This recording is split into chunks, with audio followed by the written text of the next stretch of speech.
Prince Harry is once again at the centre of intense public scrutiny as reports emerge surrounding his possible return to the UK.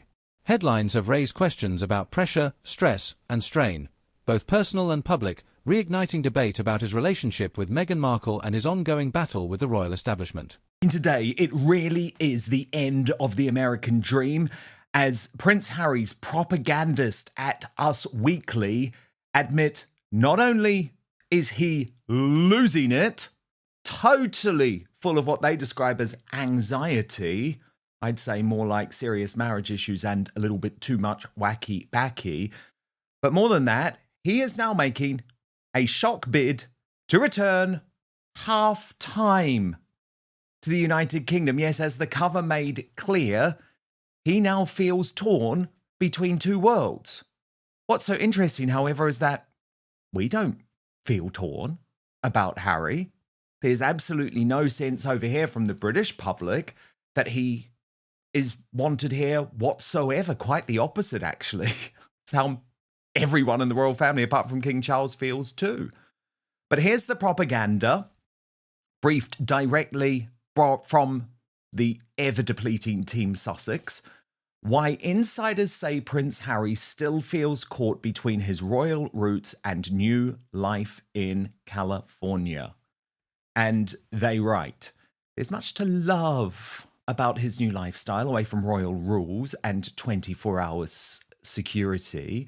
Harry is so happy living in the private world, a source tells Us Weekly. Pull the other one. Even though he was raised as royal, he was never comfortable in that environment. He feels more like himself here. The source says the constraints of the monarchy could be tough on Harry. He had this crazy schedule and would come back through the palace gates and couldn't go out or have a personal life. His royal responsibilities gave him structure and purpose, however. People often forget that Harry is at his core an army officer, says royal author Christopher Anderson. He's all about structure, honour and duty. No, he's not! Things that are missing from his life in Montecito. Adds royal historian Marlene Koenig, Harry's life was far more structured in the UK. He had responsibilities and official events to attend. He and Meghan have been trying to find their professional footing in the States since their arrival. In August, their multi-million-dollar Netflix partnership was downgraded to a first-look deal. He's been booking speaking gigs, including one at a real estate conference in Ontario in early December. Meghan's With Love Meghan Netflix series debuted last March. There's no word yet on a third season. Please, it's not coming. Think about it. It's never coming. And her Was Never lifestyle line, sorry, they actually said as ever, launched last April. Their 11th publicist recently resigned, and their head of arch wealth philanthropies announced his departure in late December. Says Koenig, although Harry hasn't settled into a permanent position, he's spending time with his young children and being a hands-on dad. Meghan is the breadwinner. While the source says the glare of the Hollywood spotlight is nothing new for Harry, Anderson says he's still somewhat uneasy with it, adding he has suffered from crippling social anxiety. Meghan embraces that life more. Regardless of where Harry feels he truly belongs, the public still holds him to royal standards. He's aware of the optics, but he's trying not to worry about it because he isn't a working royal, says the source, noting that it seems unfair for Harry to abide by standards set by them. He was criticised for attending Kris Jenner's star-studded 70th birthday bash in November because it took place the night before Remembrance Day in the UK. He and Meghan reportedly later requested Kris and her daughter Kim Kardashian remove photos of them at the party from their social media feeds. He wasn't as concerned about it as the royals were, says the source. Well, again, what absolute poppycock. The royals didn't give a damn, and the only reason that Harry wanted to remove the pictures is because he looked like a drunk leering at Kris Jenner's ample bosom. Adds Anderson, Harry wore a poppy to the party in honour of fallen veterans. This is another example of how practically anything the Sussex do is blown out of proportion. Us Weekly then goes on, he wishes he didn't have to choose between his old life and his new one. What? That choice was made 6 years ago, mate. The source says that despite his September sit-down with Charles, Harry has no intention of returning to the royal fold full-time. Oh, does he not? I mean, how hilarious that he even thinks that would be an opportunity, a possibility, but would be happy to step in when needed. I think they're okay without you, Has. The source says that things between Harry and Charles are going in a good direction. Anderson says William and Harry remain estranged. The source says that despite his sit-down with Charles, who announced in December that his cancer treatment is being reduced, there is no intention for any contact with William. No kidding. So we're going to get analysis of this from royal YouTube sensation P. Diner imminently. But first, I want to show you how Us Weekly have tried to frame this. And I just want you to watch this knowing that this is Harry and Meghan's favorite propaganda outfit. So this is what they want you to think. It's not the truth. It's Prince Harry has truth. family ties in the UK, but he's putting down roots in Hollywood. In this week's cover story, we explore why he's hoping to find a happy medium. A source says that Harry is so happy living in the private world. Even though he was raised as a royal, he was never comfortable in that environment. He feels more like himself in California. Regardless of where Harry feels he truly belongs, the public still holds him to royal standards. A source tells us he's aware of the optics, but he's trying not to worry about it because he isn't a working royal. Harry wishes he didn't have to choose between his old life and his new one, with a source saying that despite his September sit-down with King Charles, Harry has no intention of returning to the royal fold full-time, but would be happy to step in when needed. Royal author Christopher Anderson tells us Harry has always said the door remains open to some sort of relationship with the royal family. Meghan's focused on their life in Montecito, but he's holding out hope that he can eventually divide his time between California and the UK. Anderson adds that Harry wants his children, Archie and Lilibet, to get to know their British relatives, but he can't make that happen unilaterally. He adds they're learning about Britain in small doses, but make no mistake, they're growing up in California. P. Diner, this is astonishing, right? Utterly ludicrous. I mean, when is Harry going to realise half in, half out ain't happening? The late Queen Elizabeth told you it wasn't happening 6 years ago. It's still not happening. I guess the unfortunate thing is that a weak King Charles, and I know there's a whole load of reasons for that, but a weak King Charles has led Harry to believe that this is even a possibility whatsoever. But leaking all of this to Us Weekly, talking about the fact that he's got this crippling social anxiety, in other words, he's deeply unhappy at home in Montecito. How on earth does he think that this is going to help the situation, P. Diner? It's desperation, is it not? But what is actually being reported, and what is being inferred? Let's break it down carefully. Recent media coverage suggests Prince Harry is exploring options that could bring him back to the UK more frequently. These discussions reportedly relate to security arrangements, legal challenges, and unresolved ties to royal life. No official confirmation has been issued by Buckingham Palace or the Sussexes. Still, the possibility alone has sparked intense speculation about Harry's current state of mind and long-term plans.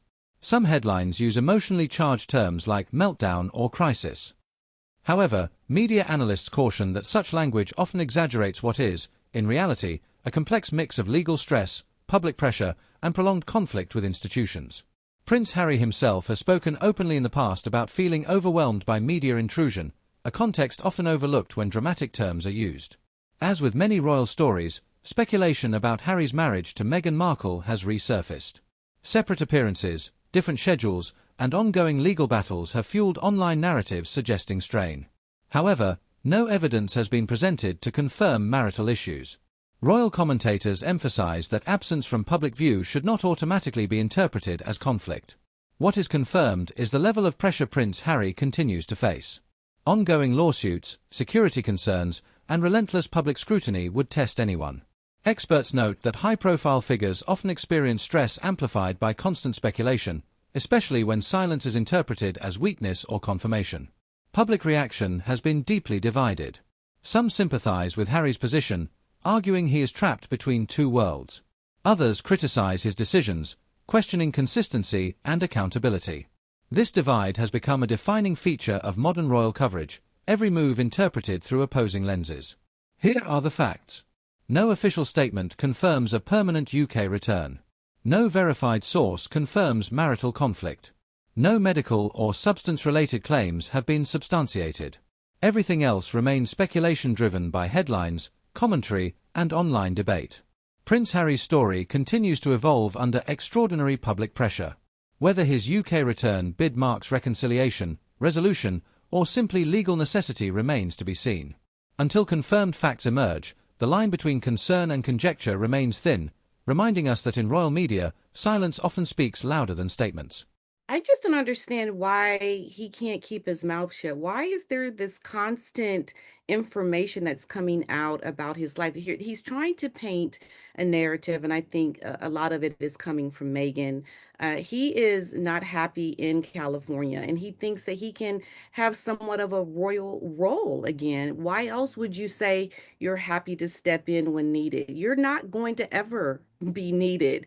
It's like he wants to live the life that he proposed in the beginning, half in, half out, and it just is not going to happen. They're all over the place. They're very confused. I think there's part of Meghan's narrative mixed in there with Harry. There's no clear message in any of that information. I think when you have children, when you bring them into these international worlds, it's very complicated because they need stability. And the children will not have stability if your message is not clear about what it is that you're going to do. He doesn't know what he's going to do because he wants everything to be dependent on this security. And that security is going to dictate a lot of things. And once that security, I believe, is approved, has to be a clear defining message about where they're going to be permanently, because you can't be both places with young children when they need stability. It's going to be a very messy situation either way for Harry and Meghan. It really is. And this social anxiety that we're learning about P. Dina comes at the same time as other reports suggest, and this was, remember, briefing to Roy and Nika of the Sunday Times, again coming directly from Montecito, Team Sussex, that, he's much happier when he's not at home. He's much happier when he's on the road. No matter how they try and spin it, this all paints a totally miserable picture of what Harry's life is. What I have been reporting for a long time, what you have been reporting for a long time, that actually there's no happiness in his life in Montecito. That palace with its 16 bathrooms effectively operates as a prison for him now. Yeah. To me, Harry sounds like he's constantly running. We remember the Freedom Flight, Yes. right? Harry was so happy then, finally he's going to be able to be happy. Well, here we are now, 6 years later, and he's not happy and wants to leave Montecito and try to find some medium between life in the UK. But really, he wants to just go back because he knows, things are not greener on the other side. He wants to have back what he lost, and trying to paint this picture that he's happier on the outside. No, I think he really wants to go back to doing the work of a royal, and that's where his happiness is. Harry is so confused, Dan, right now, and this is only painting more problems for their marriage. They are going to implode before us all with everything because, like I said, these little kids are going to make it very complicated for them. I think the implosion is almost happening, isn't it? I mean, when you have Harry's team briefing that he's not happy, that he's got social anxiety, that he's desperately torn between his old life and his new life. I mean, this is the implosion happening in real time. Because the thing is, P. Dina, we've all moved on. The royal family's moved on. There's absolutely no suggestion that there's any desire for him to return. And even with Charles, who is absolutely in a different place to William in terms of what sort of reunion he wants with Harry, it's not suggesting that Harry takes on any formal role, that he helps out with any type of royal work. So more and more, I think Harry is drug-addled, and I think he is living in a delusion, living in a dream world. It's disturbing to watch. And no wonder, P. Dina, we've seen the 11 publicists depart, because imagine what it's like when your client is telling you to brief this stuff to a journalist, and it's like, this is nuts. It's not helping your cause. It's truly warped. It's like they're fighting within the family. Like, Harry's saying one thing, Meghan's saying wanting something else. They're not aligned in purpose. And when you have a conflict of your message before the people, it's just going to be disaster in the outcome, because nothing is going to go your way because you both want different things.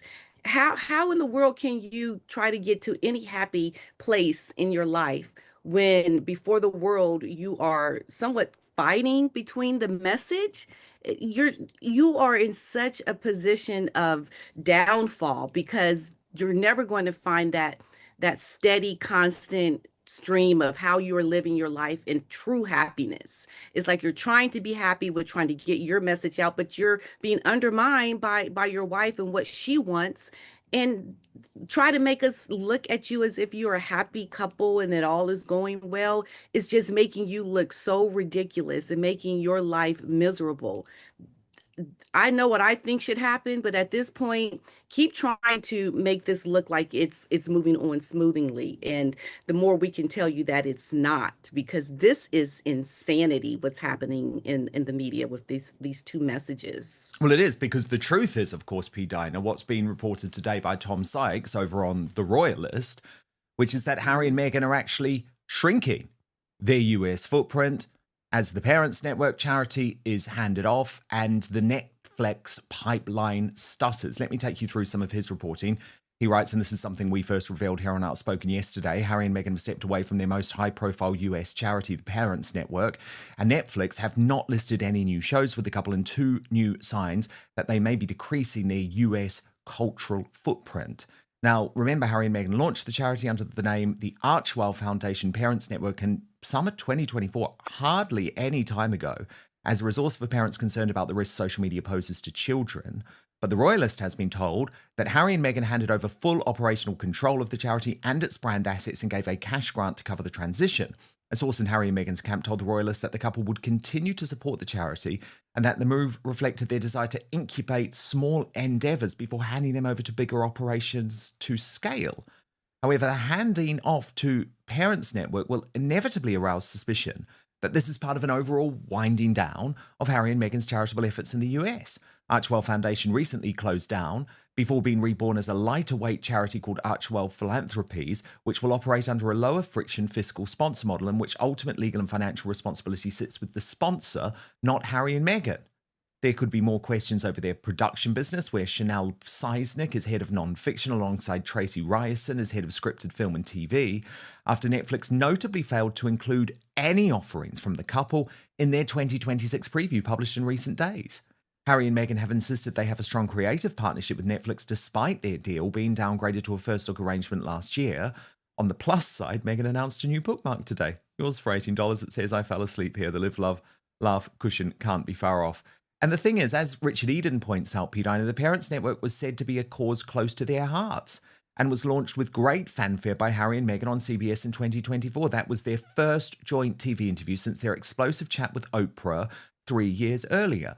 And just go back and watch how that piece was introduced, P. Dina, and it's impossible not to feel like those parents, those grieving parents, were used. Look at this. This was not your typical receiving line. Hi! Who showed up? The Duke and Duchess of Sussex, better known as Harry and Meghan, are definitely big huggers. It was a meeting of an exclusive club. Oh, it's good to meet you. And one that none of them wanted to join. Most of the parents here have lost a child, directly or indirectly, as a result of exposure to online social media. Harry and Meghan are trying to give them, and parents like them, some place to turn for help. It's called the Parents Network, in association with the couple's charitable Archewell Foundation, and officially launches today. Gosh, I'm so happy you're here. It actually makes me feel physically ill, P. Dina, the fact that those parents were prepared to go public because they believed Harry and Meghan were going to look after them. The interview turned out to be a total car crash, really showed the strains between Harry and Meghan. And so now they've walked. Sick. Yeah, and I just want to go back. So when he was talking about the Archewell Foundation handing itself over to the parents together or whatever, Harry and Meghan have lied even in their messaging, because this Parents Network under their Archewell Foundation, they have essentially ghosted the charity. They have handed nothing over. Now, just to go back, myself and Paula M., we had been watching Harry and Meghan's tax filings on the IRS website and noticed that they had not filed their tax returns in 3 years. Well, I have a charity and I'm very anxious about filing my returns because if I do not, I will lose my charity. I will lose my nonprofit status. And that's exactly what Meghan and Harry did. They handed nothing over, Dan. What they did was is they did not file their returns purposefully so that they would lose their IRS status, but wanted the media to believe that they've handed it over. They have essentially dropped it just in cold, along with these parents. So now someone else is going to be doing the work. And so they want you to feel as if they're doing some, admirable thing by helping these parents, by having them be in the hands of another organization. When, like you were saying, the reality is Harry and Meghan did not even want to fulfill their obligation to these parents. The messaging here is clear to me and others that Meghan and Harry have essentially ghosted people that they were supposed to be there for. They have gotten rid of their charity and made it look like they've handed it over when they have not. They just have failed to do what they need to do to maintain their IRS status. Their Archwell Philanthropies has not even been registered or approved. It's not going to be because they're never going to register it as an official charity. They're going to be under bigger organizations that are going to sponsor them so Harry and Meghan don't have the responsibility. So they can just drop the Archwell Foundations and just say, okay, we're done with that. That's exactly what they've done. None of this is this sweet, thing about turning things over and having someone else do it. No, they've completely dropped it on purpose. And the IRS doesn't do well to being ghosted. Let's just say that they're going to find them and they're going to have to be accountable to their tax returns that they have not filed since 2023. Good, I really do hope that is the case. Meanwhile, P. Dina, Meghan focusing on a goddamn bookmark. I mean, this shows you how far was never has fallen.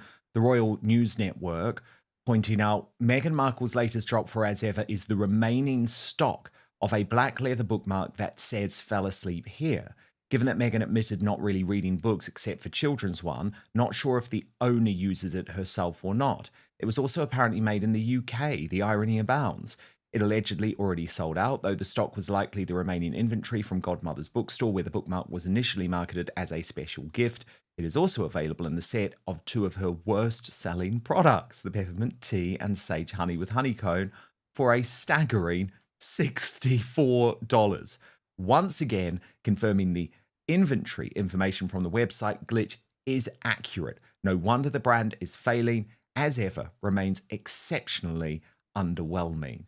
And Princess Carparkle added, ready for a big fat lie. I'm sorry, unless Meghan Markle had like 20 of these, there's no way a $20 bookmark sold out in 10 minutes. Nope.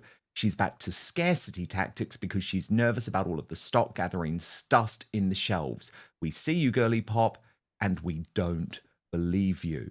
And I mean, the email that was just sent out about this, P. Dina, was just awful. Absolutely awful. I mean, look at that. She said this limited edition piece, she's described a bookmark as a piece, was created to stay with you for years to come. She says it's a gentle invitation to brew, read, and pause without rushing the moment. I mean, seriously, this is desperate stuff, is it not? What is wrong with this woman? I don't understand how you think you're going to sell this. This is going to be the start of your empire and all this money making. Meghan is so desperate right now, Dan. The girl is losing it. She is trying to move products that are just going to sit there and collect dust and lie her way through it to make it look like she's, successful in all of this. Meghan has overly looked at herself as someone who is popular I think she took all of that admiration and that fanfare she had as a royal, and she thought it was going to transcend over to America. And she has quickly seen that, the only reason why people were behaving that way towards her was because of her proximity to royalty. And now she's out here alone on an island trying to sell items that nobody wants because it was never about you, Meghan. This is the hardest lesson yet, I feel, for Meghan.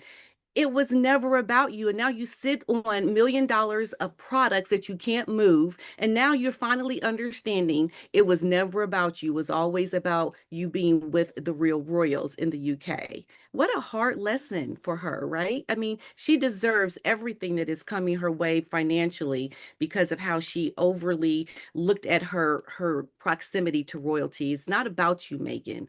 Shame on her. This girl is her ego is so inflated, it's scary. It's like, really, you look at yourself like that? You're not that big of a person to be able to move products that are costing $18 for a bookmark. Are you kidding me? That's insanity.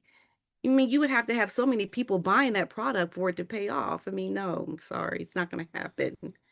Meanwhile, the other big breaking royal news today, it's the end of Andy and Fergie, something no one really necessarily thought would happen. But The Sun reporting that Andrew's Royal Lodge eviction is coming in weeks.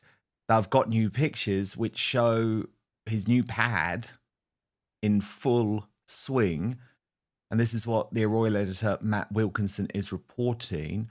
Work is underway to boot disgraced Andrew Mountbatten Windsor out of Royal Lodge before his 66th birthday next month. Renovations on the former prince's new home in exile at Sandringham were in full swing yesterday. 6-foot wooden fences have been built around rundown Marsh Park on the King's Norfolk estate to make it secure and private for his shamed brother. Workers have also begun renovating inside the ramshackle farm buildings, which have been empty for several years. A digger was seen parked on the front lawn yesterday, and electricians were hard at work getting the farm buildings habitable for the former Duke. A royal source said, "One thing is sure, that it is a lot smaller and less luxurious than Royal Lodge." Andrew handed back his tenancy agreement for Royal Lodge on the Windsor estate in October, when he was stripped of his Prince and Duke titles. It comes amid the worsening sex allegations relating to his friendship with the late US paedophile tycoon Jeffrey Epstein. Initially, he will stay in an even smaller property at Sandringham until Easter, when the work on Marsh Farm is due to be completed.